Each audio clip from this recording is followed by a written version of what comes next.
Bonjour à toutes et à tous, ici Monsieur Lambda. Aujourd'hui, on est sur un nouveau essai consommation. Je me trouve en compagnie de cette valeureuse Clio 5 E-Tech hybride en phase 2. Finition esprit alpine.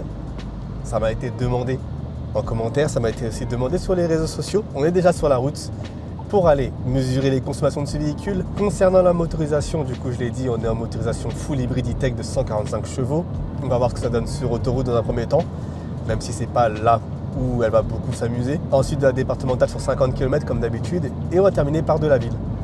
Au niveau des conditions de circulation, je pensais partir sur un plein soleil, mais il s'est mis à pleuvoir. On a une route qui est partiellement mouillée. Ça risque de perturber un tout petit peu les calculs, mais on devrait quand même bien s'en sortir. On se retrouve au péage et on sera parti pour l'insertion jusqu'à 130 km/h. Donc nous arrivons à la barrière de péage. On va commencer à connaître pas mal, vu que le trajet sera tout le temps le même. Et c'est reparti.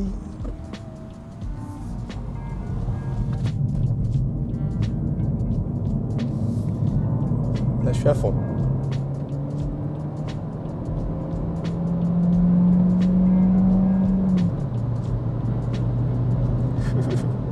Le passage de rapport, il est toujours très compliqué en pleine charge sur la boîte à crabot, mais on y est. Sur Waze, ça me donne du 126. Donc on va pousser légèrement. La route est parfaitement sec devant nous, ça s'est séché. Comme sur la Civic, je vais me mettre à 132 au limiteur pour pouvoir gérer les descentes et les montées efficacement. Et déjà, première surprise, c'est que le niveau sonore est tout à fait correct. Je m'y attendais pas forcément pour une Clio, donc peut-être que j'avais été un poil sévère en disant sur ma vidéo essai de cette Clio que je ne pourrais pas l'utiliser sur un Paris-Lyon par exemple, parce que là, à 130, c'est plutôt correct, en sachant que moi je ne roule jamais à 130 sur mes trajets autoroutiers. Donc on est parti sur 40 km d'autoroute. Je vous retrouve dès qu'on passe à 110 km/h.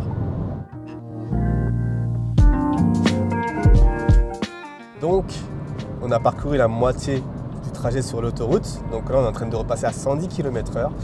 Au niveau du comportement du système hybride de cette E-Tech Renault à 130 km/h, on atteint rapidement la pleine charge de la batterie.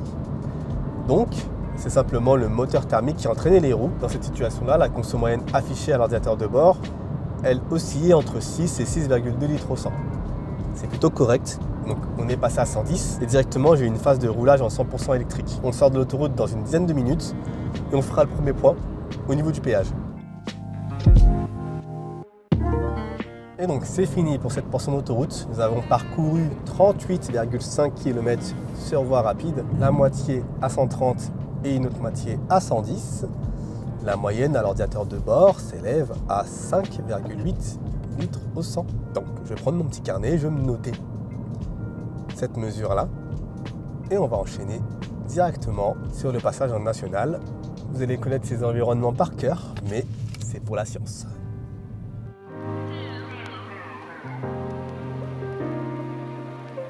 À noter qu'au niveau du mode de conduite que j'utilise sur mes essais, c'est toujours le mode normal. Pas de mode éco, pas de mode sport. On conduit dans des conditions normales. Et en prenant les départementales, c'est là qu'on voit à quel point la Clio peut reprendre l'avantage en termes de dynamisme de conduite. Elle est quand même assez largement supérieure à ses concurrentes hybrides sur ce point-là, Toyota Yaris et Honda Jazz. Restera à voir ce que donnera la MG3, je suis très pressé de pouvoir l'essayer. Allez, on reprend notre balade dans l'arrière-pays français qu'on adore.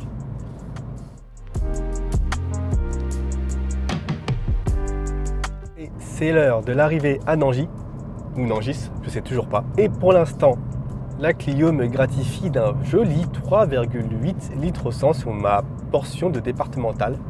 Nous sommes arrivés à pile 20 km, il nous reste 28 km à parcourir sur cette route.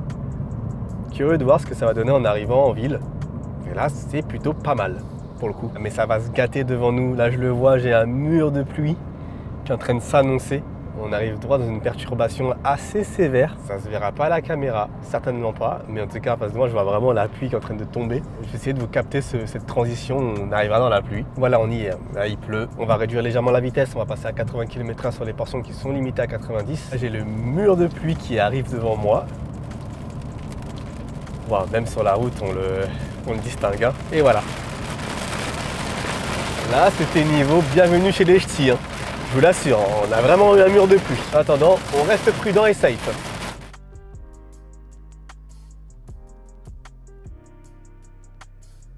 Nous entrons en ville, dans Melun. fin du parcours départemental.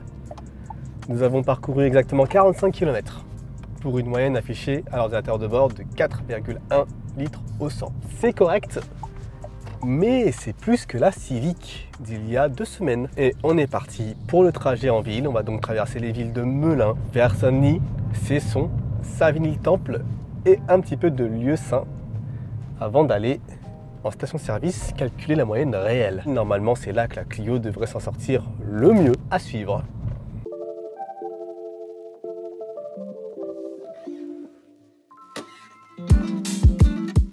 Et nous arrivons donc à la fin de notre parcours urbain. 19 km exactement, 31,3 km/h en moyenne. Et une consommation moyenne honnête, je dis bien honnête, de 3,9 litres au 100 sur 20 km en ville.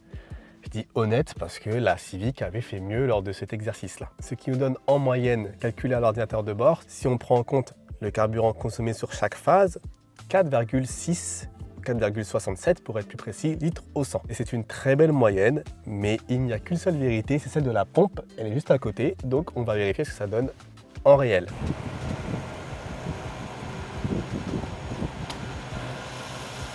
« 4 litres 32 ». Ouais, ça s'annonce pas mal, ça, disons. 4 litres 32, c'est excellent. Hein. Et donc 4 litres 32, les amis, moi je me frotte déjà les mains parce que ça va nous donner une excellente moyenne réelle si on fait une simple règle de 3. Et je vous donne les détails comme ça, vous pourrez faire les calculs chez vous. Avec 103,7 km parcourus et 4 litres 32 remis au niveau de la pompe, ça nous donne une moyenne réelle, tenez-vous bien, de 4,16 litres au 100. Donc 4,2 si on arrondit. Donc c'est excellent. On est sur un delta très positif par rapport à ce que j'ai calculé en moyenne globale avec les données que l'ordinateur de bord m'a indiqué. Donc on est sur une sacrée belle performance de la part de cette Renault Clio E-Tech. Et je dois dire que je m'y attendais pas forcément. Elle arrive juste derrière la Honda Civic Hybrid qui, elle, s'était placée à 4,04 litres au 100. Donc les amis, c'est tout pour cette vidéo. J'espère qu'elle vous aura plu et qu'elle vous aura informé comme vous le souhaitiez au moment de cliquer. Je vous remercie d'être resté avec moi jusqu'à la fin. Laissez-moi un pouce bleu, abonnez-vous si ce n'est pas encore le cas. Et en attendant la prochaine vidéo, comme d'habitude, soyez safe. Et on dit bravo à Renault. Peace!